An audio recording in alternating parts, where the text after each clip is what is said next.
നമ്മൾ ഈ ദിവസങ്ങളിൽ ധ്യാനിക്കുന്നു മൂലപാപങ്ങളെക്കുറിച്ച്. മൂലപാപങ്ങൾ അല്ലെങ്കിൽ കാർഡിനൽ സിൻസ് എന്ന് പറയുമ്പോൾ, അല്ലെങ്കിൽ ഡെഡ്ലി സിൻസ് എന്ന് പറയുമ്പോൾ, അത് മറ്റു പാപങ്ങളിലേക്ക് നമ്മളെ നയിക്കുന്നുണ്ട്. അപ്പോൾ ഞാൻ ഏത് മൂലപാപത്തിനാണ് ഞാൻ അടിമപ്പെട്ടിരിക്കുന്നത് എന്ന് മനസ്സിലാക്കി വെളിയിൽ വരാൻ നമ്മൾ പ്രാർത്ഥിക്കണം. ദൈവത്തിൻ്റെ കൃപ നമ്മൾ അപേക്ഷിക്കണം. അപ്പോൾ നമ്മൾ ഇന്ന് ധ്യാനത്തിലേക്ക് വരുമ്പോൾ, ഇന്ന് നമ്മൾ ധ്യാനിക്കുന്നത്, ഇന്നെടുക്കുന്ന മൂലപാപം മോഹം അഥവാ ലസ്റ്റ് എന്നതാണ്. വിശുദ്ധിക്കെതിരായത്. പ്രിയപ്പെട്ടവരെ, പൗലോസ്ലീഹ തെസ്സലോനിയർക്ക് എഴുതിയ 1-ാം ലേഖനം 4-ാം അധ്യായം 3 മുതൽ തിരുവചനങ്ങൾ: നിങ്ങളുടെ വിശുദ്ധീകരണമാണ് ദൈവം അഭിലഷിക്കുന്നത്. അസന്മാർഗികതയിൽ നിന്ന് നിങ്ങൾ ഒഴിഞ്ഞു മാറണം. നിങ്ങൾ ഓരോരുത്തരും സ്വന്തം ശരീരത്തെ വിശുദ്ധിയിലും മാന്യതയിലും കാത്തുസൂക്ഷിക്കേണ്ടത് എങ്ങനെയെന്ന് അറിയണം. ദൈവത്തെ അറിയാത്ത വിജാതിയരെ പോലെ കാമവികാരങ്ങൾക്ക് നിങ്ങൾ വിധേയരാകരുത്. എന്ന് വച്ചാൽ വിശുദ്ധിയിലേക്കാണ് ദൈവം നമ്മളെ വിളിച്ചിരിക്കുന്നത്. 7-ാമത്തെ വചനം വ്യക്തമായിട്ട് വചനം പറയുകയാണ്, അശുദ്ധിയിലേക്കല്ല വിശുദ്ധിയിലേക്കാണ് ദൈവം നമ്മെ വിളിച്ചിരിക്കുന്നത്. അതിനാൽ ഇക്കാര്യങ്ങൾ അവഗണിക്കുന്നവൻ മനുഷ്യനെയല്ല, പരിശുദ്ധാത്മാവിനെ നിങ്ങൾക്ക് നൽകുന്ന ദൈവത്തെ തന്നെയാണ് അവഗണിക്കുന്നത്. ശ്രദ്ധിക്കുക, വിശുദ്ധിയിലേക്ക് വിളിക്കപ്പെട്ടിരിക്കുന്നു. ഈ കാര്യങ്ങൾ അവഗണിക്കുന്നവൻ മനുഷ്യനെയല്ല, പരിശുദ്ധാത്മാവിനെ നിങ്ങൾക്ക് തരുന്ന ദൈവത്തെ അവഗണിക്കുന്നുവെന്ന് എന്തുകൊണ്ട് വചനം പറയുന്നു? കാരണം നിങ്ങളുടെ ശരീരം പരിശുദ്ധാത്മാവിൻ്റെ ആലയമാണ്. അപ്പോൾ പരിശുദ്ധാത്മാവിനെ അവഗണിക്കുന്നു. പ്രിയപ്പെട്ടവരെ, നമ്മൾ ഇന്ന് വിശുദ്ധ യൗസേപ്പിതാവിൻ്റെ തിരുനാൾ ആഘോഷിക്കുകയാണ്. വിശുദ്ധ യൗസേപ്പിതാവിൻ്റെ തിരുനാൾ ആഘോഷിക്കുമ്പോൾ നമ്മൾ മനസ്സിലാക്കേണ്ട കാര്യമുണ്ട്. ഔസേപ്പിതാവിനെ തിരുസഭ കാണുന്നത് കന്യാവ്രതക്കാരുടെ കാവൽക്കാരനായിട്ടാണ്. ഔസേപ്പിതാവിനെ തിരുസഭ കാണുന്നതും തിരുസഭ ഔസേപ്പിതാവിന് സ്വയം സമർപ്പിക്കുന്നതും, സഭ എന്ന മണവാട്ടിയെ തിരുസഭയ്ക്ക് സമർപ്പിക്കുന്നത്, ഔസേപ്പിതാവ് കന്യാവ്രതക്കാരുടെ കാവൽക്കാരനാണ്. എന്ന് വച്ചാൽ എന്തുകൊണ്ട് ദൈവം വിശുദ്ധ ഔസേപ്പിതാവിനെ തെരഞ്ഞെടുത്തു? വിശുദ്ധ ഔസേപ്പിതാവിനെ തെരഞ്ഞെടുത്തതിൻ്റെ പിന്നിലെ കാരണം ഇതാണ്. ദൈവം പ്രസാദിച്ചൊരു ജീവിതമാണ്. ദൈവം പ്രസാദിച്ച ജീവിതമാണ്. ദൈവം ഇഷ്ടപ്പെട്ട ജീവിതമാണ് വിശുദ്ധ ഔസേപ്പിതാവിൻ്റെ ജീവിതം. പ്രിയപ്പെട്ടവരെ, ദൈവത്തിന് ഉറപ്പുണ്ടായിരുന്നു തൻ്റെ മകന് ഈ ഭൂമിയിൽ ജന്മം നൽകാൻ ഒരു സ്ത്രീയെ ദൈവം തിരഞ്ഞെടുത്തപ്പോൾ ആ സ്ത്രീയെ ദൈവം നിർത്തിയത് ഈ ഭൂമി കണ്ട ഏറ്റവും വലിയ വിശുദ്ധിയുടെ അടുത്താണ്. അതാണ് സഭ കന്യാവ്രതക്കാരുടെ കാവൽക്കാരനായി വിശുദ്ധ ഔസേപ്പിതാവിനെ വണങ്ങുന്നതും വിശുദ്ധ ഔസേപ്പിതാവിനോട് മാധ്യസ്ഥ അപേക്ഷിക്കുന്നതും. ഇത് മനസ്സിലാക്കണമെങ്കിൽ ഒരു വചനം കൂടി നമ്മൾ ധ്യാനിക്കണം. ഹെബ്രായർക്കാർക്ക് എഴുതപ്പെട്ട ലേഖനം 12-ാം അധ്യായം 14-ാമത്തെ വചനം.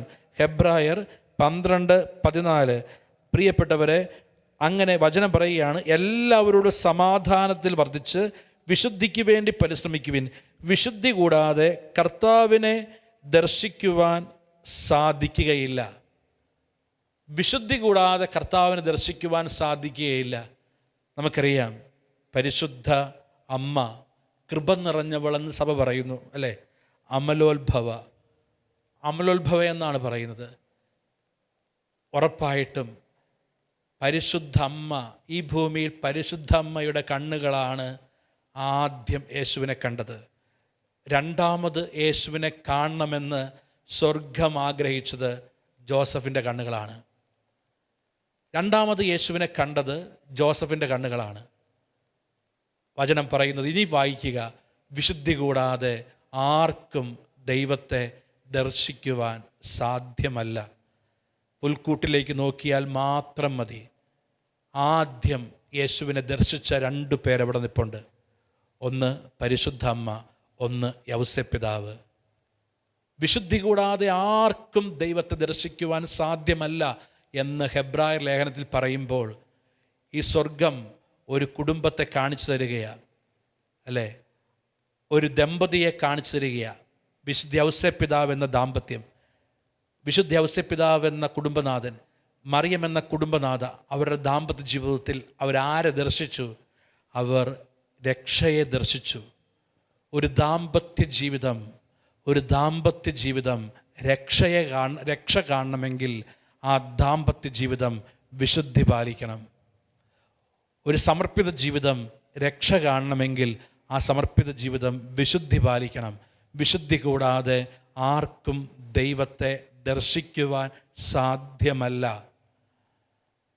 അതുകൊണ്ടാണ് തിരുസഭ വിശുദ്ധ യൗസേപ്പിതാവിനെ കന്യാവ്രതക്കാരുടെ കാവൽക്കാരനായിട്ട് വയ്ക്കുന്നത്. പ്രിയപ്പെട്ടവരെ, വിശുദ്ധ യൗസേപ്പിതാവ് നമ്മൾ ഈ കാലഘട്ടത്തിൽ ഏറ്റവും കൂടുതൽ ഒരുപക്ഷെ മാതാപിതാക്കൾ പ്രാർത്ഥിക്കേണ്ടത് ഈ ഒരു കൃപ മക്കൾ വരാനാ, വിശുദ്ധിക്ക് വേണ്ടി. നമുക്കറിയാം, അവർ ദൈവത്തെ അറിയാതിരുന്നത് കൊണ്ട്, റോമാക്കാർക്ക് എഴുതിയ ലേഖനം 1-ാം അധ്യായം 21-ാമത്തെ വചനം, അവർ ദൈവത്തെ അറിഞ്ഞിട്ടും ദൈവമായിട്ട് അംഗീകരിക്കാതിരുന്നത് കൊണ്ട് ദൈവം അവരെ അശുദ്ധിക്ക് വിട്ടുകൊടുത്തു. അപ്പോൾ അർത്ഥം എന്താണ്? അഡൽട്ടറിയും ഐഡൽട്ടറിയും, വ്യഭിചാരവും വിഗ്രഹാരാധനയും ഒരു നാണയത്തിൻ്റെ ഇരുവശമാണ്. അവർ ദൈവത്തെ അറിഞ്ഞിട്ടും ആരാധിക്കാതിരുന്നത് കൊണ്ട്. അപ്പോൾ എന്താണ്? ഐഡൽട്ടറി വിൽ ലീഡ് ടു അഡൽട്ടറി. വിഗ്രഹാരാധന ദൈവത്തിന് കൊടുക്കേണ്ട സ്ഥാനം കൊടുത്തില്ലെങ്കിൽ, ദൈവത്തിൻ്റെ സ്വരത്തിനിടം കൊടുത്തില്ലെങ്കിൽ എന്തിലേക്ക് പോകും? അശുദ്ധിയിലേക്ക് പോകും. ഏറ്റവും നല്ല ഉദാഹരണം, എന്തുകൊണ്ട് ഒരു വ്യക്തി അശുദ്ധിയിലേക്ക് പോകുന്നു? ആ വ്യക്തി ദൈവത്തിന് ഇടം കൊടുക്കുന്നില്ല. അതിന് ഏറ്റവും നല്ല ഉദാഹരണം ഇതാണ്. 2 സാമുവേൽ 11-ാം അധ്യായം 10-11 തിരുവചനങ്ങൾ. ആ കോണ്ടസ്റ്റ് ഞാൻ പറയാം. കോണ്ടസ്റ്റ് ഇതാണ്: ദാവീദ് ബത്ശബയുമായിട്ട് പാപം ചെയ്തു. ദാമ്പത്യ അവിശ്വസ്ത, വ്യഭിചാരം, ഈ പാപം ദാവീദ് ചെയ്തു കഴിഞ്ഞപ്പോൾ ബത്ശബ എന്ന് വെച്ചാൽ ഊറിയായുടെ ഭാര്യ ഗർഭിണിയാണ് എന്ന വിവരം ദാവീദ് അറിയുന്നു. അപ്പോൾ ദാവീദ് ഊറിയായെ വിളിച്ച് പറയുന്നു, നീ യുദ്ധസ്ഥലത്തിന് നിൽക്കണ്ട, കുറച്ച് ദിവസം പോയി ഭാര്യയോടൊപ്പം വിശ്രമിക്കുക. ഈ സംഭവത്തിൻ്റെ അടുത്ത സ്റ്റേജാണ് നമ്മൾ ധ്യാനിക്കുന്നത്. പ്രിയപ്പെട്ടവരെ, ഊറിയയോട് പറഞ്ഞു, നീ വീട്ടിലേക്ക് പോവുക. ഇനി അടുത്ത വചനം ധ്യാനിക്കണം. എന്നാൽ ഊറിയ വീട്ടിലേക്ക് പോയില്ല, കൊട്ടാരം കാവൽക്കാരോടൊപ്പം പടിപ്പുരയിൽ കിടന്നുറങ്ങി. അടുത്ത വചനം, 10-ാമത്തെ വചനം, 2 സാമുവേൽ 11:10. ഊറിയ വീട്ടിൽ പോയില്ല എന്ന് ദാവീദ് അറിഞ്ഞു. നീ യാത്ര കഴിഞ്ഞ് വരികയല്ലേ, വീട്ടിലേക്ക് പോകാത്തതെന്ത്? ദാവീദ് ഊറിയായോട് ചോദിച്ചു. ഇസ്രായേലും യൂദയായും യുദ്ധരംഗത്താണ്, പേടകവും അവരോടൊപ്പമുണ്ട്. ഇനി ശ്രദ്ധിക്കുക, എന്തുകൊണ്ട്? കാരണം, വായ്, ഇതാണ് ചോദ്യം. നീ എന്തുകൊണ്ടാണ് ഇന്നലെ ഞാൻ പറഞ്ഞു നീ വിശ്രമിക്കാൻ വീട്ടിൽ പോകാൻ പറഞ്ഞു, പോകാഞ്ഞത് എന്തുകൊണ്ടാണ്? വളരെ ജെനുവിൻ ക്വസ്റ്റ്യൻ രാജാവ് ചോദിക്കുകയാണ് ഊറിയായോട്. ഊറിയ പറയുന്ന ഉത്തരം, യൂദയ, ഇസ്രായേൽ ജനം മുഴുവൻ യുദ്ധസ്ഥലത്താണ്, അതുമാത്രമല്ല പേടകം അവിടെയാണ്. ഇതാണ് കാരണം. ഇനി ദാവീദിന് വന്ന തെറ്റെന്താ? ദാവീദ് വ്യഭിചാരം ചെയ്തു. അതിൻ്റെ കാരണം എന്താ? അതിൻ്റെ കാരണം ദാവീദ്, ചിലർ പറയും ദാവീദ് യുദ്ധത്തിൻ്റെ സമയത്ത് കൊട്ടാരത്തിൽ നിന്നും, ഒരു രാജാവ് യുദ്ധത്തിന് പോകണമെന്ന് നിർബന്ധമുണ്ടോ? യുദ്ധം ചെയ്യാൻ വേറെ ആൾക്കാരുണ്ട്. 2, ദാവീദ് കൊട്ടാരത്തിൻ്റെ മട്ടുപ്പാവിലൂടെ ഉലാത്തുന്നു. ആദ്യമായിട്ടാണോ ഉലാത്തുന്നത്? അതുമല്ല പ്രശ്നം. ഊറിയായുടെ ഭാര്യ അവിടെ നിന്ന് കുളിക്കുന്നു. ആ സ്ത്രീ ആദ്യമായിട്ടാണെന്നോ അവർ കുളിക്കാൻ വന്നത്? ആ സ്ത്രീ അവിടെ സ്ഥിരം കുളിച്ചുകൊണ്ടിരുന്നത്. ദാവീദ് അത് കാണുന്നു, അല്ലെങ്കിൽ ദാവീദ് നോക്കി, അവിടെ തിന്മ വന്നു, കണ്ണിൻ്റെ ദുരാശ അവിടെ വന്നു. ഓക്കെ, ഇതെല്ലാം മുമ്പ് നടന്നിരുന്നതാണ്. കൊട്ടാരം അവിടെയുണ്ട്, യുദ്ധം മുമ്പ് നടന്നിട്ടുണ്ട്, ദാവീദ് ഉലാത്തുന്നുണ്ട്, ആ സ്ത്രീ കുളിക്കുന്നുണ്ട്, ഇതെല്ലാം നോർമൽ. എന്നാൽ ഒരു ദുരാശയുടെ ആത്മാവ് ദാവീദിൽ കയറി.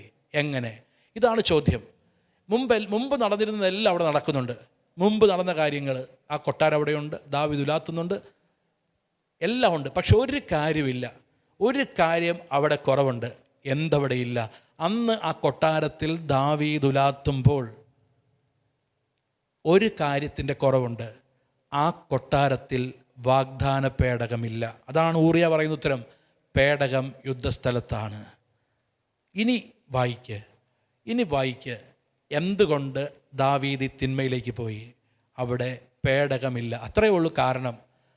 ബാക്കി എല്ലാം ഓർഡറായിട്ടാണ് പോകുന്നത്. കൊട്ടാരം അവിടെയുണ്ട്, ഉലാത്തുന്ന സ്ഥലം അവിടെയുണ്ട്, ദാവീദ് എല്ലാ ദിവസവും ഉലാത്തുന്നതാണെന്ന് വിചാരിക്കുക, ആ സ്ത്രീ അവിടെ കുളിക്കുന്നതാണെന്ന് വിചാരിക്കുക, ഇതെല്ലാം കോമൺ, ഇതെല്ലാം അവിടെ നടക്കുന്നു. അവിടെ റെഗുലർ അല്ലാത്ത, അവിടെ സംഭവിക്കുന്ന ഒരു മൈനസ് എന്ന് പറയുന്നത് വാഗ്ദാന പേടകം അന്നവിടെ ഇല്ല. അതാണ്. അപ്പോൾ എന്താണ് അഡൾട്ടറി, വ്യഭിചാരം? എവിടെയാണ് ഈ ആത്മാവ് കയറുന്നത്? ദൈവത്തിൽ നിന്ന് അകലുമ്പോൾ ഇത് കയറും. ദൈവത്തിന് കൊടുക്കേണ്ട കാര്യം, പ്രാധാന്യം ഒരു കുടുംബം കൊടുത്തില്ലെങ്കിൽ, ശ്രദ്ധിക്കുക, ഇവിടെയാണ് ശ്രദ്ധിക്കേണ്ടത്. എല്ലാം കൊടുക്കുന്നുണ്ട്. മക്കൾ ട്യൂഷന് പോകണം, മക്കൾ പഠിക്കണം, എൻട്രൻസിന് പോകണം, അല്ലെങ്കിൽ അവർക്ക് പഠിത്തമുണ്ട്, എല്ലാം കൊടുക്കുന്നു. ദൈവത്തെ, ഏറ്റവും പ്രധാനപ്പെട്ട ദൈവത്തെ കൊടുത്തില്ലെങ്കിൽ ഈ ആത്മാവ് കയറും. ഈ ദുരാത്മാവ് കയറും. ഈ ദുരാത്മാവിൽ നിന്ന് ഒരുപാട് മക്കൾ കയറുന്നുണ്ട്. ജഡത്തിൻ്റെ ദുരാശ ഒരുപാട് പേരിൽ വരുന്നുണ്ട്. പ്രിയപ്പെട്ടവരെ, അത് കയറുന്നിടം നമ്മുടെ കുടുംബത്തിൽ വാഗ്ദാന പേടകം ഉണ്ടാകണം. വാഗ്ദാന പേടകം കുടുംബത്തിൽ നിന്ന് പുറത്തു പോകുമ്പോഴാണ് നമ്മുടെ കുടുംബത്തിൽ അതുവരെയില്ലാത്ത കാര്യങ്ങൾ കയറുന്നത്. വാഗ്ദാന പേടകത്തിൽ എന്തൊക്കെ ഉണ്ടായിരുന്നു? 1, മന്ന, അത് വിശുദ്ധ കുർബാനയെ പ്രതിനിധീകരിക്കുന്നു. 2, അഹ്റോൻ്റെ തളിർത്ത വടി, അത് പൗരോഹിത്യത്തിൻ്റെ അടയാളം. 3, പ്രിയപ്പെട്ടവരെ, നമ്മുടെ കുടുംബം കാണേണ്ടത് അവിടെ കൽപ്പനകൾ അടങ്ങിയ കൽപ്പലക, വചനം. ഈ 3 കാര്യങ്ങളോട് ചേർന്ന് നിൽക്കണം. എന്ന് വെച്ചാൽ അതാണ് അവർക്ക് ദൈവത്തിൻ്റെ സാന്നിധ്യമായിട്ട് മാറിയത്. വാഗ്ദാന പേടകത്തിൽ ഉണ്ടായിരുന്നത് ഈ 3 കാര്യങ്ങളാണ്: വചനം, മന്ന, അഹ്റോൻ്റെ തളിർത്ത വടി. എന്ന് വെച്ചാൽ നമ്മൾ അഹ്റോൻ്റെ തളിർത്ത വടി പ്രതിനിധാനം ചെയ്യുന്നത് പൗരോഹിത്യവുമായി ബന്ധപ്പെട്ടുള്ള കൂദാശകളെയുമാണ്, കുമ്പസാരം, മറ്റു കാര്യങ്ങൾ. വചനം, കൽപ്പന പ്രതിനിധാനം ചെയ്യുന്നത് വചനത്തെയും, മന്ന പ്രതിനിധാനം ചെയ്യുന്നത് പ്രിയപ്പെട്ടവരെ വിശുദ്ധ കുർബാനയുമാണ്. അപ്പോൾ ഇതിനോട് നമ്മൾ ചേർന്ന് നിൽക്കണം. ഇത് നമ്മുടെ കുടുംബത്തിൽ ഉണ്ടാകുമ്പോഴാണ്. ഇത് എന്ന് കൊട്ടാരത്തിൽ നിന്ന് മാറിയോ അന്ന് ദാവീദ് തെറ്റ് ചെയ്തു, അന്ന് ദാവീദിൽ തെറ്റ് വന്നു, അന്ന് ദാവീദിൽ പിശാച് കയറി. അപ്പോൾ ഇതാണ്. അപ്പോൾ നമ്മൾ ദൈവത്തിന് കൊടുക്കേണ്ട കാര്യം, ഇന്ന് ഏറ്റവും കൂടുതൽ ഇമ്പോർട്ടൻസ് കൊടുക്കേണ്ട ഒരു മേഖല വിശുദ്ധിയുടെ മേഖലയാണ്. ഇന്ന് ഒരുപാട് കാര്യങ്ങൾ, ഒരുപാട് തെറ്റുകൾ, ഇന്ന് പ്രാധാന്യമില്ല എന്ന ചിന്ത പോലും വരുന്നുണ്ട്. പ്രിയപ്പെട്ടവർ, വചനം പറഞ്ഞു, വിശുദ്ധി കൂടാതെ ആർക്കും ദൈവത്തെ ദർശിക്കുവാൻ സാധ്യമല്ല. വിശുദ്ധി കൂടാതെ ആർക്കും ദൈവത്തെ ദർശിക്കുവാൻ സാധ്യമല്ല. ഇന്ന് ഒരുപാട് മക്കളുടെ ഭാവി എല്ലാം അടഞ്ഞു പോകുവാനുള്ള കാരണം ഈ വിശുദ്ധിക്ക് പ്രാധാന്യം കൊടുക്കുന്നില്ല. ഇൻ്റലക്ച്വൽ എബിലിറ്റി, പഠിപ്പ് അല്ലെങ്കിൽ അക്കാഡമിക്കായിട്ടുള്ളൊരു ഡെവലപ്മെൻറ്റ്, അക്കാഡമിക്കായിട്ടുള്ളൊരു ഉയർച്ച, ഇതിനെല്ലാം ഇമ്പോർട്ടൻസ് കൊടുക്കുന്നുണ്ട്. എത്രത്തോളം ദൈവകാര്യങ്ങൾക്ക് ഇമ്പോർട്ടൻസ് കൊടുക്കുന്നുണ്ട്? ദൈവകാര്യങ്ങൾക്ക് ഇമ്പോർട്ടൻസ്, ദൈവഭയമുള്ളവരായിട്ട് മക്കളെ വളർത്തുക. ദൈവഭയം ആണ് വിശുദ്ധിയിൽ നിൽക്കാനുള്ള ഏക വഴി. വിശുദ്ധിയിൽ നിൽക്കാനുള്ള ഏക വഴി ദൈവഭയമാണ് വിശുദ്ധിയിൽ നിൽക്കാനുള്ള ഏക വഴി. പ്രിയപ്പെട്ടവരെ, അപ്പോൾ വിശുദ്ധി പാലിക്കുക എന്നത് പ്രധാനപ്പെട്ടത്. അതുകൊണ്ടാണ് റോമാക്കാർക്ക് എഴുതിയ ലേഖനം 12-ാം അധ്യായത്തിൽ പൗലോസ് ശ്ലീഹ വളരെ വ്യക്തമായിട്ട് നമ്മളോട് പറയുന്നുണ്ട്. റോമ 12:1 മുതൽ, സഹോദരരെ, ദൈവത്തിൻ്റെ കാരുണ്യം അപേക്ഷിച്ചുകൊണ്ട് ഞാൻ നിങ്ങളോട് അപേക്ഷിക്കുന്നു, നിങ്ങളുടെ ശരീരങ്ങളെ വിശുദ്ധവും ദൈവത്തിന് പ്രീതികരവുമായ സജീവ ബലിയായിട്ട് അർപ്പിക്കുവിൻ. ഇതായിരിക്കണം നിങ്ങളുടെ യഥാർത്ഥമായ ആരാധന. നിങ്ങൾ ഈ ലോകത്തിന് അനുരൂപരാകരുത്. ആരാധന ഇതാണ്. അപ്പോൾ ഇതായിരിക്കണം ആരാധന. നിങ്ങളുടെ ശരീരത്തെ സജീവ ബലിയായി, അല്ലേ? യേശു ബലിയർപ്പിച്ചു. എന്തിൽ? ശരീരത്തിൽ.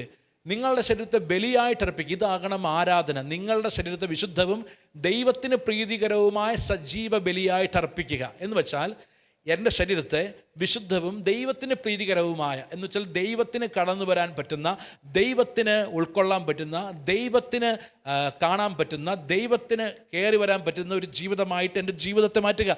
നിങ്ങളുടെ ശരീരങ്ങളെ വിശുദ്ധവും ദൈവത്തിന് പ്രീതികരവുമായ ബലിയായിട്ട് അർപ്പിക്കുക.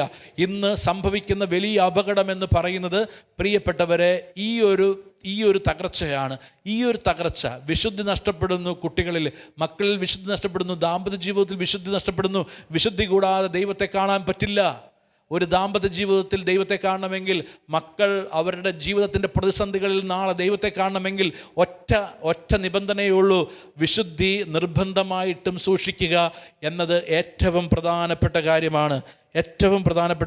യേശയ്യാ പ്രവാചകന്റെ പുസ്തകത്തിൽ നമ്മൾ ഒരു വചനം വായിക്കുന്നുണ്ട് പ്രിയപ്പെട്ടവരെ. യേശയ്യാ പ്രവാചകന്റെ പുസ്തകത്തിൽ 33-ാം അധ്യായത്തിൽ 15 മുതലുള്ള വചനങ്ങൾ. ആ വചനം ഇങ്ങനെയാണ്: നീതിയുടെ മാർഗത്തിൽ ചരിക്കുകയും സത്യം സംസാരിക്കുകയും ചെയ്യുന്നവൻ, മർദ്ദനം വഴിയുള്ള നേട്ടം വെറുക്കുന്നവൻ, കൈക്കൂലി വാങ്ങാതിരിക്കാൻ കൈ കുടയുന്നവൻ, രക്തച്ചൊരിച്ചിലിനെ പറ്റി കേൾക്കാതിരിക്കുവാൻ ചെവി പൊത്തുന്നവൻ, തിന്മ ദർശിക്കാതിരിക്കുവാൻ കണ്ണുകൾ അടയ്ക്കുന്നവൻ, അവൻ ഉന്നതങ്ങളിലെത്തും, ഉന്നതങ്ങളിൽ വസിക്കും. എന്തൊക്കെയാണ് പറഞ്ഞത്? നീതിയുടെ വഴിയിൽ, ദൈവ വഴിയിൽ നടക്കുന്നവൻ, കൈകൊണ്ട് പാപം ചെയ്യാതിരിക്കാൻ കൈ പിൻവലിക്കുന്നവൻ, കാതുകൊണ്ട് പാപം കേൾക്കാതിരിക്കുവാൻ, മോശം കാര്യം കേൾക്കാതിരിക്കുവാൻ കാത് അടയ്ക്കുന്നവൻ, കണ്ണുകൊണ്ട് മോശം കാര്യം കാണാതിരിക്കുവാൻ കണ്ണടയ്ക്കുന്നവൻ, വാ കൊണ്ട് മോശം കാര്യം പറയാതിരിക്കാൻ വാ പൊത്തുന്നവൻ, അവൻ ഉന്നതങ്ങളിലെത്തും. എല്ലാ മാതാപിതാക്കൾക്കും ആഗ്രഹമുണ്ട് മക്കൾ ഉന്നതങ്ങളിലെത്തണം, കുടുംബം ഉന്നതിയിലെത്തണം, എൻ്റെ ജീവിതം ഉന്നതിയിലെത്തണം. ഉന്നതിയിലെത്താനുള്ള വഴി കൃത്യം വചനം പറയുകയാണ്. ഇതാണ് ഉന്നതിയിലെത്താനുള്ള വഴി. അപ്പോൾ നമ്മൾ ഓർക്കുക, ഏറ്റവും വലിയ ഒരു വ്യക്തി, ആ വ്യക്തിയുടെ വിശുദ്ധീകരണമാണ് ദൈവം ആഗ്രഹിക്കുന്നത്. നിങ്ങളുടെ സ്വർഗസ്ഥനായ പിതാവ് പരിപൂർണനായിരിക്കുന്നത് പോലെ പരിപൂർണരാവുക. ഇന്ന് നമുക്കറിയാം വിശുദ്ധിക്കെതിരായ ഒരുപാട് പ്രലോഭനങ്ങൾ ഇന്ന് കുഞ്ഞുങ്ങളുടെ ചുറ്റും മക്കളുടെ ചുറ്റുമുണ്ട്. ഇന്നത് അത്ര പ്രാധാന്യമില്ല എന്ന് ചിന്തിക്കുന്ന, അല്ലെങ്കിൽ അത് അത് നാച്ചുറൽ, അല്ലെങ്കിൽ അതൊരു സ്വാഭാവികതയാണ് എന്ന് ചിന്തിക്കുന്നൊരു അപകടം. നമുക്കറിയാം ലൈംഗികത ദൈവം അനുവദിക്കുന്നത് വിവാഹ ജീവിതത്തിലാണ്. വിവാഹത്തിന് പുറത്തുള്ള ലൈംഗികത അത് പാപമാണ്. ഇത് നമ്മൾ മനസ്സിലാക്കുമ്പോൾ നമ്മൾ മനസ്സിലാക്കേണ്ട ഏറ്റവും പ്രധാനപ്പെട്ട കാര്യം, ഇവിടെ നമ്മൾ ദാവീദ് ചെയ്തൊരു കാര്യമുണ്ട്. ദാവീദ് പാപം ചെയ്ത് ദാവീദ് ദൈവത്തിലേക്ക് തിരികെ നടക്കുകയാണ്, അനുദപിക്കുകയാണ്. പ്രിയപ്പെട്ടവരെ, നമ്മൾ ഈ ഒരു കാര്യം ഇന്ന് നമുക്കറിയാം, ഇന്ന് ഒരുപാട് സോഷ്യൽ മീഡിയ വഴി അല്ലെങ്കിൽ മറ്റ് കാര്യങ്ങളിലൂടെ ഇന്ന് അശുദ്ധി കടന്നു വരുന്നു. അശുദ്ധി മനസ്സിലും ശരീരത്തിലും എല്ലാം. എന്നുവെച്ചാൽ അശുദ്ധി എന്നത് സംതിങ് റിലേറ്റഡ് വിത്ത് ബോഡി അല്ല, ശരീരവുമായി ബന്ധപ്പെട്ടതല്ല. ആയിരുന്നു പണ്ട്, ശരീരവുമായി ബന്ധപ്പെട്ടതായിരുന്നു പഴയ നിയമത്തിൽ. എന്നാൽ യേശു അതിനെ മാറ്റി. വ്യഭിചാരം ചെയ്യരുത് എന്നതാണ് മോശയ്ക്ക് കൊടുത്ത കൽപ്പനയെങ്കിൽ യേശു അതിനെ മാറ്റിവെച്ചു. യേശു അതിനെ തിരുത്തി, വളരെ കൃത്യതയോടെ തിരുത്തി. ആസക്തിയോടെ സ്ത്രീയെ പുരുഷനെ നോക്കുന്നവൾ വ്യഭിചാരം ചെയ്യുന്നു. പണ്ട് വ്യഭിചാരം എന്നത് ഇതായിരുന്നുവെങ്കിൽ ഇപ്പോൾ വ്യഭിചാരം എന്നതിനെ യേശു അതിൻ്റെ സീരിയസ്നെസ് കൂട്ടി. ആസക്തി എന്ന് വെച്ചാൽ അത് ശരീരത്തിൻ്റേതല്ല, അത് ഹൃദയത്തിൻ്റേതാണ്. ആസക്തിയോടെ നോക്കുക. അപ്പോൾ ആസക്തി എവിടെയാണ്? മനസ്സിൽ. അതുകൊണ്ടാണ് ഈശോ പഠിപ്പിച്ചത് മനസ്സ് മാറണം.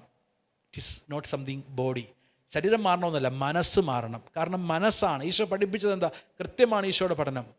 മനസ്സ് മാറണം. ഞാൻ ശരീരത്തിൽ വ്യഭിചാരം ചെയ്തിട്ടില്ല എന്നത് ഞാൻ മനസ്സിൽ ചെയ്തിട്ടില്ല എന്നതിന് തെളിവല്ല. അപ്പോൾ യേശു അത് കൃത്യതയോടെ പഠിപ്പിച്ചു.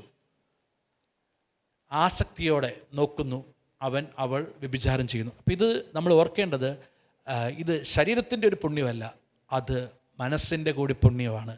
ശുദ്ധത മനസ്സിലും ശരീരത്തിലും ബുദ്ധിയിലും ആത്മാവിലും ഒരു വ്യക്തി യേശുവിനോട് ചേർന്ന് നിന്ന് സ്വന്തമാക്കേണ്ട ഒരു കാര്യമാണ്.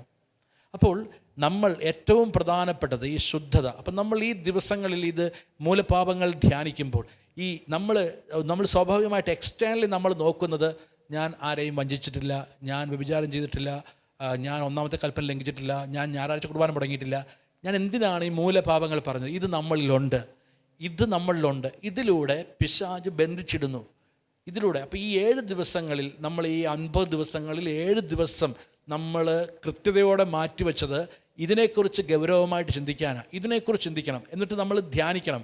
ഇനി ബാക്കി കാര്യങ്ങൾ, ബാക്കി മൂലപാപങ്ങൾ നമ്മൾ പറയും, എന്നാൽ ഇതിനെക്കുറിച്ച് നമ്മൾ ചിന്തിക്കണം. ഇതിനെക്കുറിച്ച് ഓരോ കാര്യത്തെക്കുറിച്ച് നമ്മൾ ചിന്തിക്കണം.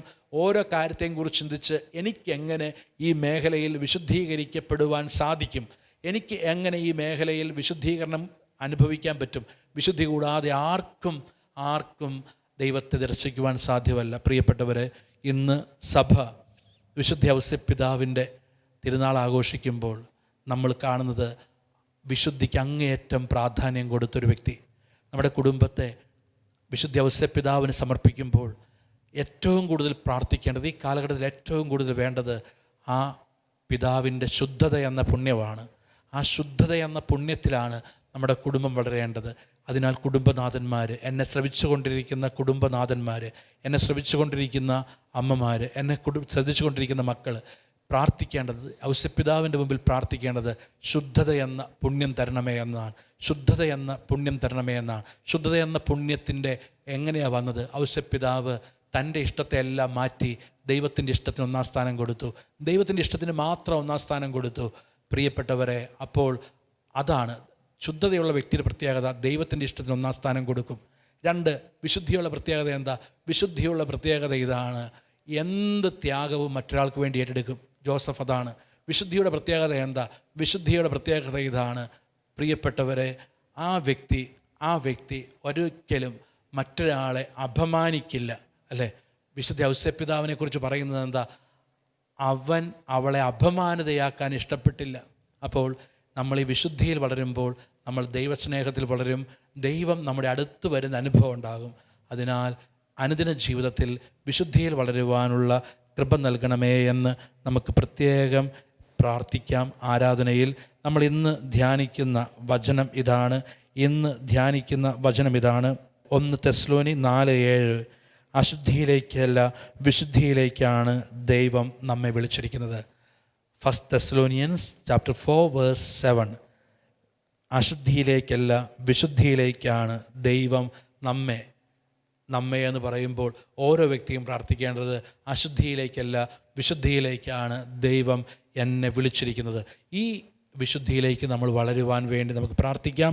നമ്മുടെ ഓരോരുത്തരുടെയും ശരീരത്തെ ഈശോയുടെ വിശുദ്ധ കുർബാനയാകുന്ന ശരീരത്തോട് ചേർത്ത് വെച്ച് വിശുദ്ധീകരിക്കണമേ എന്ന പ്രാർത്ഥനയോടെ നമുക്ക് ആരാധനയിലേക്ക് പ്രവേശിക്കാം. ദൈവം നമ്മെ അനുഗ്രഹിക്കട്ടെ.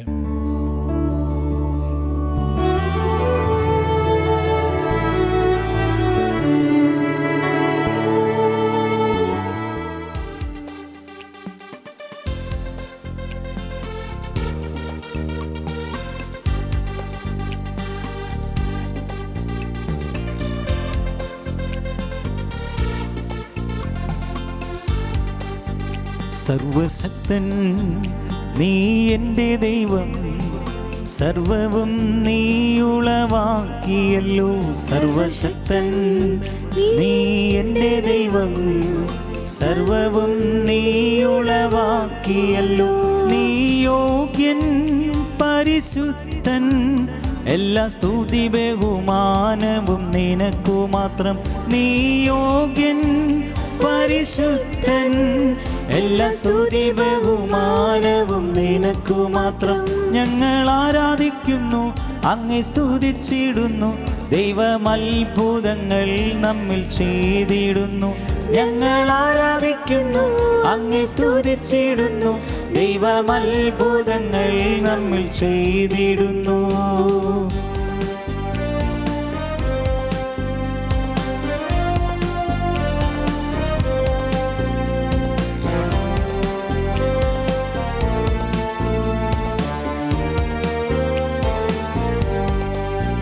നല്ല വൈദ്യൻ നീ സൗഖ്യമാക്കും, ദൈവത്താൽ സാധ്യമായേതുമുണ്ടോ.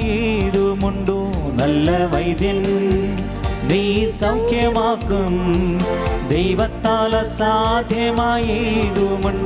രോഗക്കിടക്കയിലും മനോവേദനയിലും തൻ്റെ ശാശ്വത ഭുജങ്ങളാൽ ചേർത്തണയ്ക്കും. രോഗക്കിടക്കയിലും മനോവേദനയിലും തൻ്റെ ശാശ്വത ഭുജങ്ങളാൽ ചേർത്തണയ്ക്കും. ഞങ്ങൾ ആരാധിക്കുന്നു, അങ്ങേ സ്തുതിച്ചിടുന്നു. ദൈവം അത്ഭുതങ്ങൾ നമ്മിൽ ചെയ്തിടുന്നു. ഞങ്ങൾ ആരാധിക്കുന്നു, അങ്ങേ സ്തുതിച്ചിടുന്നു. ദൈവം അത്ഭുതങ്ങൾ നമ്മിൽ ചെയ്തിടുന്നു. സർവശക്തൻ നീ എൻ്റെ ദൈവം, സർവവും നീ ഉളവാക്കിയല്ലോ. സർവശക്തൻ നീ എൻ്റെ ദൈവം, സർവവും നീ ഉളവാക്കിയല്ലോ. നീ യോഗ്യൻ, പരിശുദ്ധൻ, എല്ലാ സ്തുതി ബഹുമാനവും നിനക്കു മാത്രം. നീ യോഗ്യൻ, പരിശുദ്ധൻ, എല്ലാ സ്തുതി ബഹുമാനവും നിനക്കു മാത്രം. ഞങ്ങൾ ആരാധിക്കുന്നു, അങ്ങേ സ്തുതിച്ചിടുന്നു. ദൈവം അത്ഭുതങ്ങൾ നമ്മിൽ ചെയ്തിടുന്നു. ഞങ്ങൾ ആരാധിക്കുന്നു, അങ്ങേ സ്തുതിച്ചിടുന്നു. ദൈവം അത്ഭുതങ്ങൾ നമ്മിൽ ചെയ്തിടുന്നു. പരിശുദ്ധ പരമ ദിവ്യകാരുണ്യ ഈശോയ്ക്ക് നേരവും ആരാധനയും സ്തുതിയും പുകഴ്ചയും ഉണ്ടായിരിക്കട്ടെ. പരിശുദ്ധ പരമ ദിവ്യകാരുണ്യ ഈശോയ്ക്ക് നേരവും ആരാധനയും സ്തുതിയും പുകഴ്ചയും ഉണ്ടായിരിക്കട്ടെ. പരിശുദ്ധ പരമ ദിവ്യകാരുണ്യ ഈശോയ്ക്ക് നേരവും ആരാധനയും സ്തുതിയും പുകഴ്ചയും ഉണ്ടായിരിക്കട്ടെ. ഈശോയിൽ പ്രിയമുള്ളവരെ,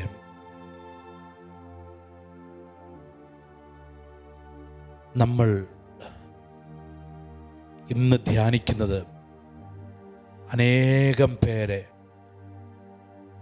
പിശാച് ബന്ധിക്കാൻ ഉപയോഗിക്കുന്ന മോഹം, അശുദ്ധി, ഈ മേഖലയെക്കുറിച്ചാണ്. പ്രത്യേകിച്ച് ഇന്ന് സഭ വിശുദ്ധ ഔസേപ്പിതാവിൻ്റെ മാധ്യസ്ഥം അപേക്ഷിച്ച് പ്രാർത്ഥിക്കുമ്പോൾ വിശുദ്ധ ഔസേപ്പിതാവിൻ്റെ മാധ്യസ്ഥ ശക്തിയെ വഴി നമ്മളെ ഓരോരുത്തരെയും വിശുദ്ധ കുർബാനയോട് ചേർത്ത് വെച്ച് പ്രാർത്ഥിക്കാം. തോബിത്തിൻ്റെ പുസ്തകത്തിൽ സാറായെ ബാധിക്കുന്നൊരു ദുരാത്മാവിനെ കുറിച്ച് പറയുന്നുണ്ട്. സാറ 7 വിവാഹം കഴിച്ചു. എന്നാൽ 7 വിവാഹത്തിലും അവൾ പരാജയപ്പെട്ടു. കാരണം ഒരു ദുരാത്മാവ് അവളിൽ അനുരക്തയായിരുന്നു. അതിനാൽ ആ ഒരു ദുരാത്മാവ് അവൾ പ്രവേശിച്ചു. അവളെ മോഹിച്ച ഒരു ദുരാത്മാവ്. പ്രിയപ്പെട്ടവരെ, ഈ മോഹത്തിൻ്റെ ദുരാത്മാവ് അനേകം പേരിൽ കയറുന്നു. അവരുടെ ജീവിതത്തിൻ്റെ എല്ലാ നന്മകളും നശിപ്പിക്കുന്നു. അതിനാൽ വചനം പറയുന്നു, വിശുദ്ധിയിലേക്കാണ് നിങ്ങൾ വിളിക്കപ്പെട്ടിരിക്കുന്നത്. ഇന്ന് അനേകം പേരുടെ ജീവിതത്തിൽ ദൈവിക പദ്ധതി തകരാനുള്ള ഏറ്റവും പ്രധാനപ്പെട്ട പിശാചിൻ്റെ ആയുധമാണ് അശുദ്ധി എന്നത്. ഹെബ്രായർക്കാർക്ക് എഴുതപ്പെട്ട ലേഖനത്തിൽ 12-ാം അധ്യായം 14 നമ്മൾ വായിക്കുന്നുണ്ട്, വിശുദ്ധി കൂടാതെ ആർക്കും ദൈവത്തെ ദർശിക്കുവാൻ സാധ്യമല്ല.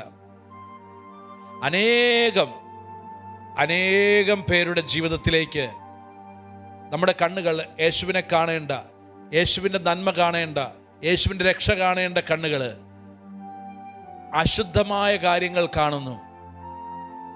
പ്രിയപ്പെട്ടവരെ, അശുദ്ധിയാൽ പിശാച് നമ്മളെ ബന്ധിക്കുന്നു. അതിനാൽ അനേകം പേര് ജഡത്തിൻ്റെ സന്തോഷങ്ങളിൽ, ജഡിക പാപങ്ങളിൽ മുഴുകുന്നു. അതിനാൽ ഈ ആരാധനയിൽ, ഈ മേഖലയിൽ ഒരുപാട് പേര് വേദനിക്കുന്നുണ്ട്. ഒരു പക്ഷേ അത് ദാമ്പത്യ അവിശ്വസ്തതയാകാം, ഒരു പക്ഷേ അത് വ്യക്തിജീവിതത്തിലെ ചില പാപമേഖലകളാകാം. അത് ഈശോയുടെ കരങ്ങളിലേക്ക് കൊടുത്ത് പ്രാർത്ഥിക്കുക. അത് യേശുവിൻ്റെ കരങ്ങളിൽ കൊടുത്ത് നമ്മൾ പ്രാർത്ഥിക്കുക. ആ മേഖലയിൽ നമുക്കൊരു വിടുതൽ കിട്ടാൻ, അശുദ്ധിയെല്ലാം മാറി നമ്മൾ വിശുദ്ധിയിലേക്ക് വളരുവാൻ, നമ്മൾ ഈശോയ്ക്ക് പ്രിയപ്പെട്ടവരായിട്ട് മാറുവാൻ വേണ്ടി പ്രാർത്ഥിക്കുക. നമുക്കറിയാം, ഇന്ന് ഒരുപാട് കുട്ടികൾക്ക് പഠിക്കാൻ നല്ല കഴിവുണ്ട്, നല്ല മാർക്ക് മേടിക്കാൻ കഴിവുണ്ട്, നല്ല ഭാവിയുണ്ട്. പക്ഷേ ഒരുപാട് പേരുടെ ജീവിതത്തിൽ സോഷ്യൽ മീഡിയ അല്ലെങ്കിൽ അതുപോലുള്ള നവമാധ്യമങ്ങൾ വഴി ഒരുപാട് അശുദ്ധി കടന്നു വരുന്നു. അവരുടെ ചിന്തകളിൽ, സംസാരത്തിൽ, അവരുടെ ബന്ധങ്ങളിൽ അശുദ്ധി കടന്നു വരുന്നു. അശുദ്ധി കടന്നു വരുന്നതിൻ്റെ കണ്ണിൻ്റെ ദുരാശ നമുക്കറിയാം.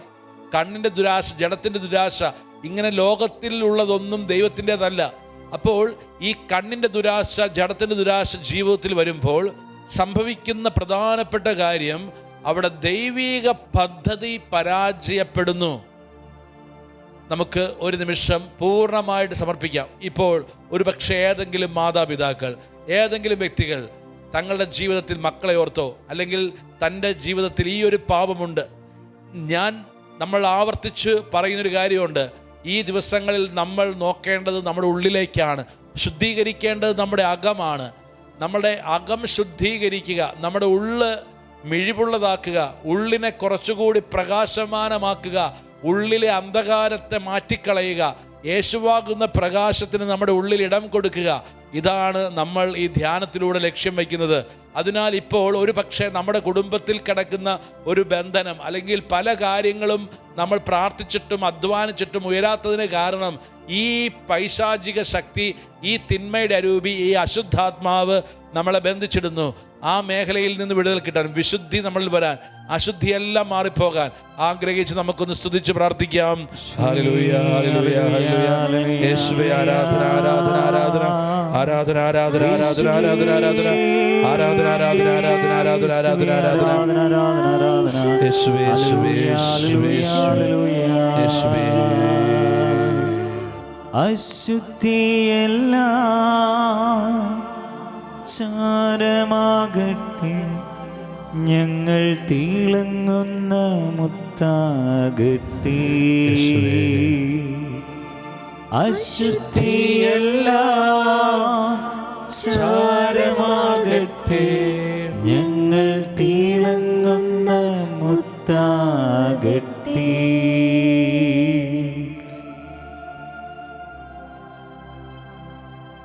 യെശയ്യാ പ്രവാചകന്റെ പുസ്തകം, ആ പുസ്തകത്തിലെ വചനം നമ്മൾ ധ്യാനിച്ചതാണ്.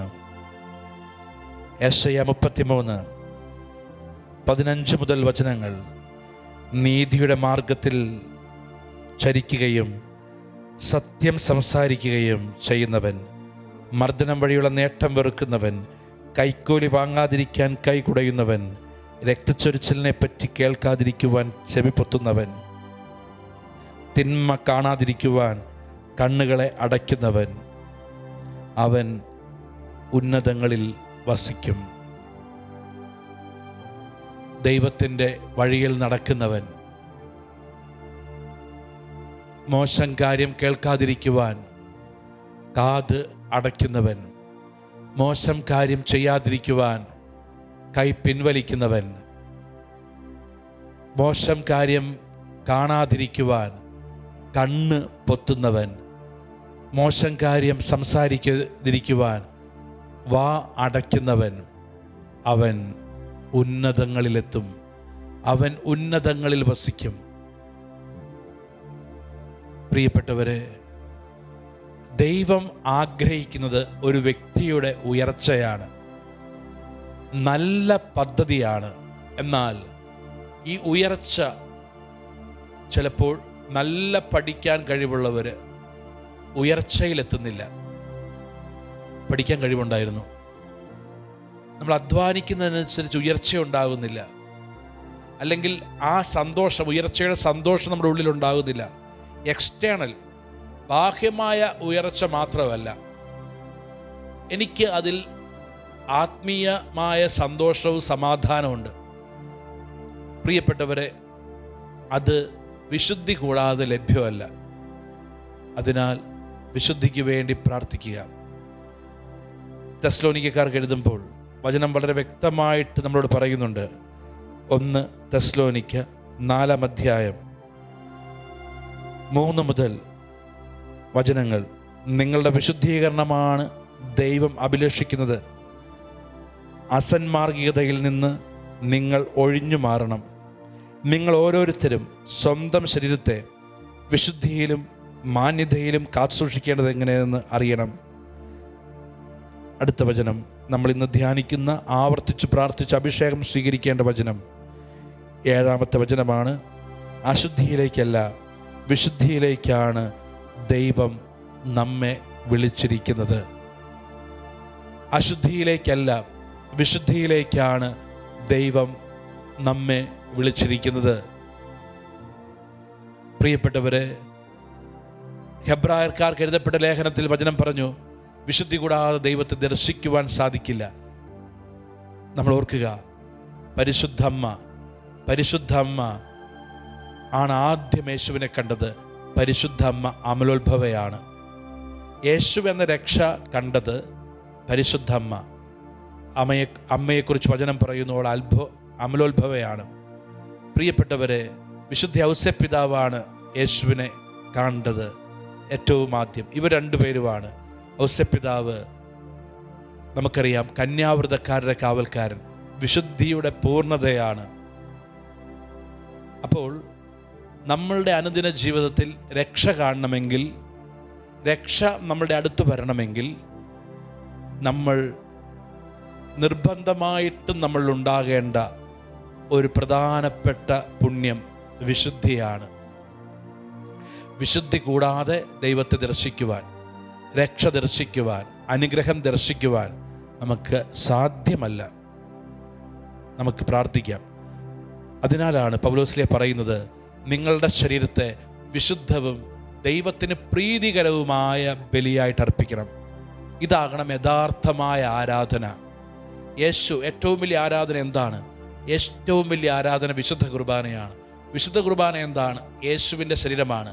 യേശു തൻ്റെ ശരീരത്തെ ഏറ്റവും വലിയ ആരാധനയാക്കി പിതാവിന് സമർപ്പിച്ചു, ഏറ്റവും വലിയ ബലിയാക്കി സമർപ്പിച്ചു. അതാണ് വചനം പറയുന്നത്, നിങ്ങളുടെ ശരീരത്തെ വിശുദ്ധവും സജീവവുമായ ബലിയായി, ആരാധനയായി സമർപ്പിക്കുക. നമുക്ക് ഒരിക്കൽ കൂടി നമ്മളെ സമർപ്പിച്ച് പ്രാർത്ഥിക്കാം. ഈ മേഖലയിൽ അസ്വസ്ഥത അനുഭവിക്കുന്നവർ, പ്രത്യേകിച്ച് തെറ്റായ ബന്ധങ്ങളിലേക്ക് പോകുന്നവർ, അവർക്ക് വിടുതൽ കിട്ടാൻ വേണ്ടി പ്രാർത്ഥിക്കുക. പ്രേമബന്ധങ്ങൾ, തെറ്റായ ബന്ധങ്ങൾ, അതിലേക്ക് പോകുന്നവർ, വിശുദ്ധിയെ ഗൗനിക്കാതെ മുൻപോട്ട് പോകുന്നവർ, ഒരു പക്ഷേ വിവാഹത്തിന് പുറത്തുള്ള തെറ്റായ ബന്ധങ്ങൾ, ഇതെല്ലാം യേശു വിശുദ്ധീകരിക്കണമേ എന്ന് പ്രാർത്ഥിക്കാം. ദാമ്പത്യ വിശുദ്ധീകരണത്തിന് വേണ്ടി പ്രാർത്ഥിക്കാം. അനേകം യുവതിയുവാക്കളെ സമർപ്പിച്ച് പ്രാർത്ഥിക്കുന്നു, കുഞ്ഞുമക്കളെ സമർപ്പിച്ച് പ്രാർത്ഥിക്കുന്നു. ഈ മേഖലയിൽ യേശുവെ ആരെല്ലാം പ്രലോഭനം അനുവദിക്കുന്നുവോ അവരെല്ലാം സമർപ്പിച്ച് പ്രാർത്ഥിക്കുന്നു. ഈ മേഖലയിൽ ആരെല്ലാം പാപത്തിൽ വീഴുന്നുവോ അവരെ സമർപ്പിച്ച് പ്രാർത്ഥിക്കുന്നു. ഈ മേഖലയിൽ നിന്ന് ആരെല്ലാം ഒരു വിടുതൽ ആഗ്രഹിക്കുന്നുവോ യേശുവെ അവരെ സമർപ്പിച്ച് ഞങ്ങളിപ്പോൾ പ്രാർത്ഥിക്കുന്നു. യേശുവെ, ഈ ശുശ്രൂഷയിൽ പങ്കെടുത്തുകൊണ്ടിരിക്കുന്നവർ, പ്രത്യേകിച്ച് ഈ മേഖലയിൽ വീണു പോകുന്നവർ, ഈ മേഖലയിൽ പ്രലോഭനം അനുഭവിക്കുന്നവർ, വിശുദ്ധിയിൽ ഭംഗം വരുന്നവർ, ദാമ്പത്യ അവിശ്വസ്തതയിലേക്ക്, വിശുദ്ധിക്കെതിരായ പാപങ്ങളിലേക്ക്, തെറ്റായ ബന്ധങ്ങളിലേക്ക് ഈശോയെ പോകുന്ന ലൈംഗിക പാപങ്ങൾ യേശുവെ സമർപ്പിച്ച് വിടുതലിന് വേണ്ടി ഞങ്ങൾ സ്തുതിച്ച് പ്രാർത്ഥിക്കുന്നു. യേശുവെ ആരാധന, ആരാധന, ആരാധന. Hallelujah, hallelujah, hallelujah. യേശുവെ ആരാധന, ആരാധന, ആരാധന. ആരാധന, ആരാധന, ആരാധന, ആരാധന, ആരാധന. യേശുവെ ആരാധന, ആരാധന, ആരാധന. ആരാധന, ആരാധന, ആരാധന, ആരാധന. ആരാധന, ആരാധന, ആരാധന, ആരാധന, ആരാധന. വിശുദ്ധിയാൽ നിറച്ചിടണേ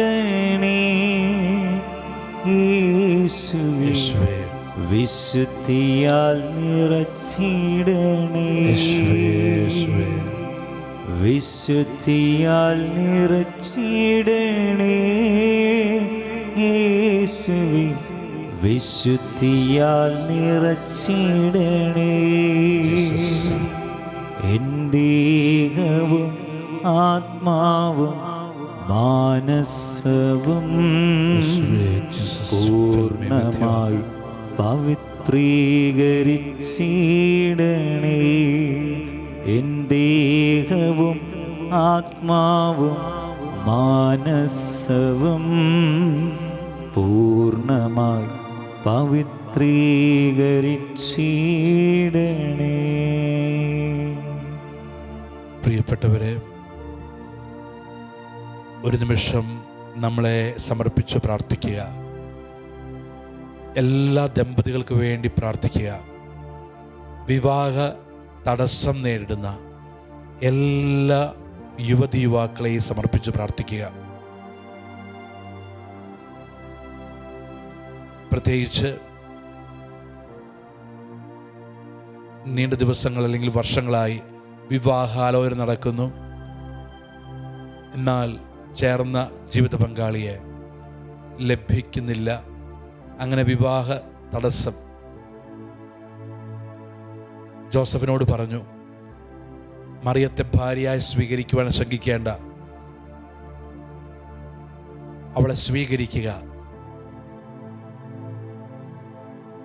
ജോസഫും മറിയവും ഒന്നാകണമെന്നത് ദൈവത്തിൻ്റെ തീരുമാനം.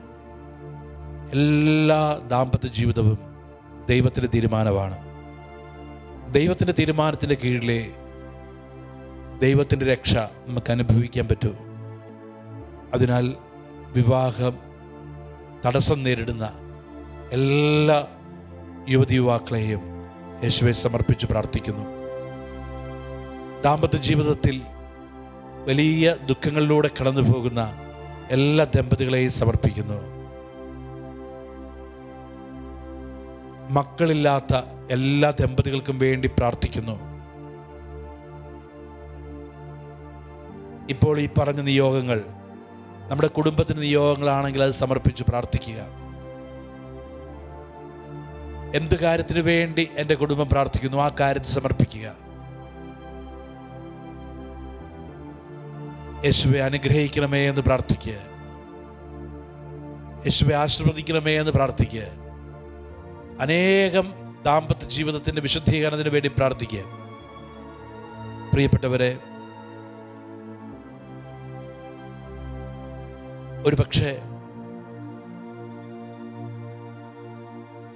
ഒരുപാട് ദാമ്പത്യ ജീവിതങ്ങൾ ചില കാരണങ്ങൾ കൊണ്ട് സെപ്പറേഷനിലേക്കും വിവാഹമോചനത്തിലേക്കും എല്ലാം പോകുന്നു. ഈശോ പഠിപ്പിച്ചു, കൃപ ലഭിച്ചാലല്ലാതെ ഇത് മനസ്സിലാകില്ല. അതിനാൽ എല്ലാ ദാമ്പത്യ ജീവിതവും ദൈവകൃപയാൽ നിറയപ്പെടുവാൻ പ്രാർത്ഥിക്കുക. കൃപയാൽ നിറയപ്പെടുവാൻ വേണ്ടി നമുക്ക് പ്രാർത്ഥിക്കാം. ഒരു കുടുംബത്തിൻ്റെ അടിത്തറ അതാണ്. ഈ നിയോഗങ്ങൾ സമർപ്പിച്ച് പ്രാർത്ഥിക്കുക. ഒരു നിമിഷം നമുക്ക് കരങ്ങൾ ഉയർത്താം.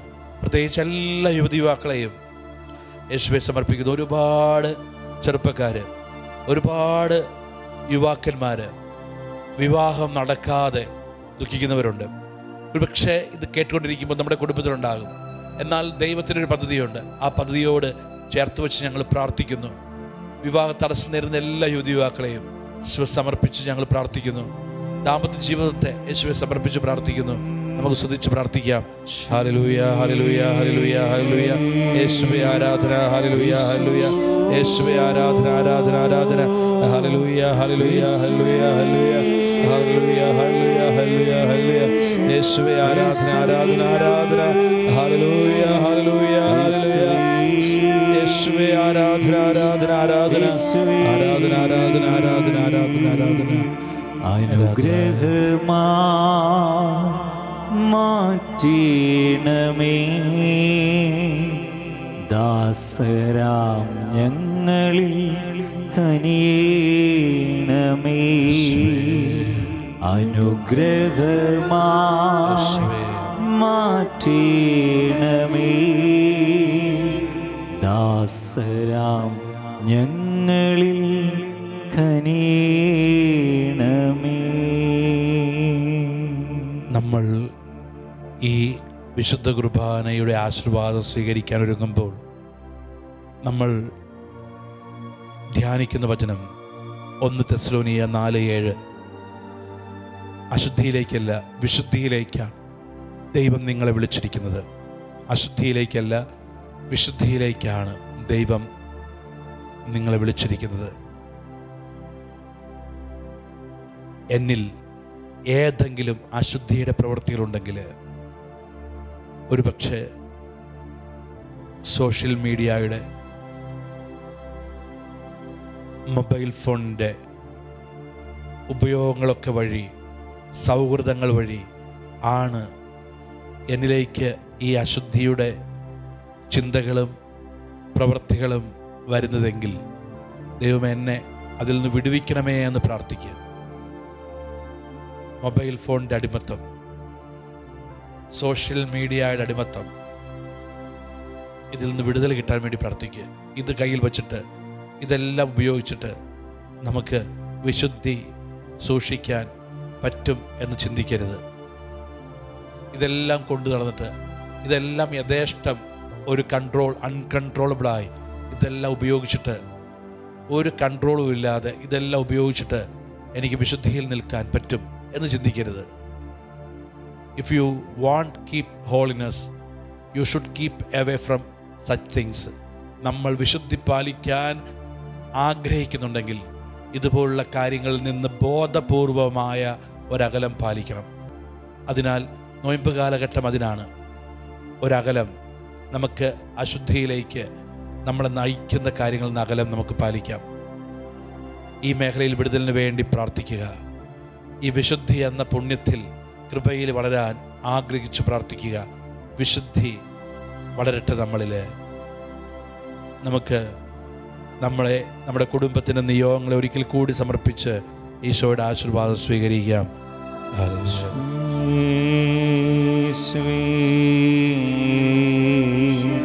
ഹല്ലേലൂയ, യേശുവേ, യേശുവേ.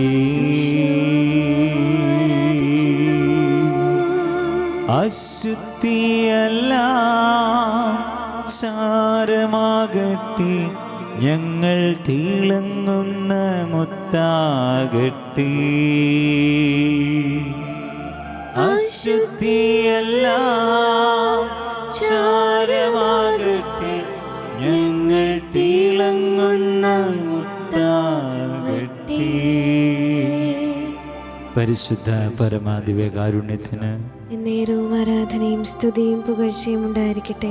പരിശുദ്ധ പരമാദിവ്യകാരുണ്യത്തിന് എന്നേരവും ആരാധനയും സ്തുതിയും പുകഴ്ചയും ഉണ്ടായിരിക്കട്ടെ. പരിശുദ്ധ പരമാദിവ്യകാരുണ്യത്തിന് എന്നേരവും ആരാധനയും സ്തുതിയും പുകഴ്ചയും ഉണ്ടായിരിക്കട്ടെ.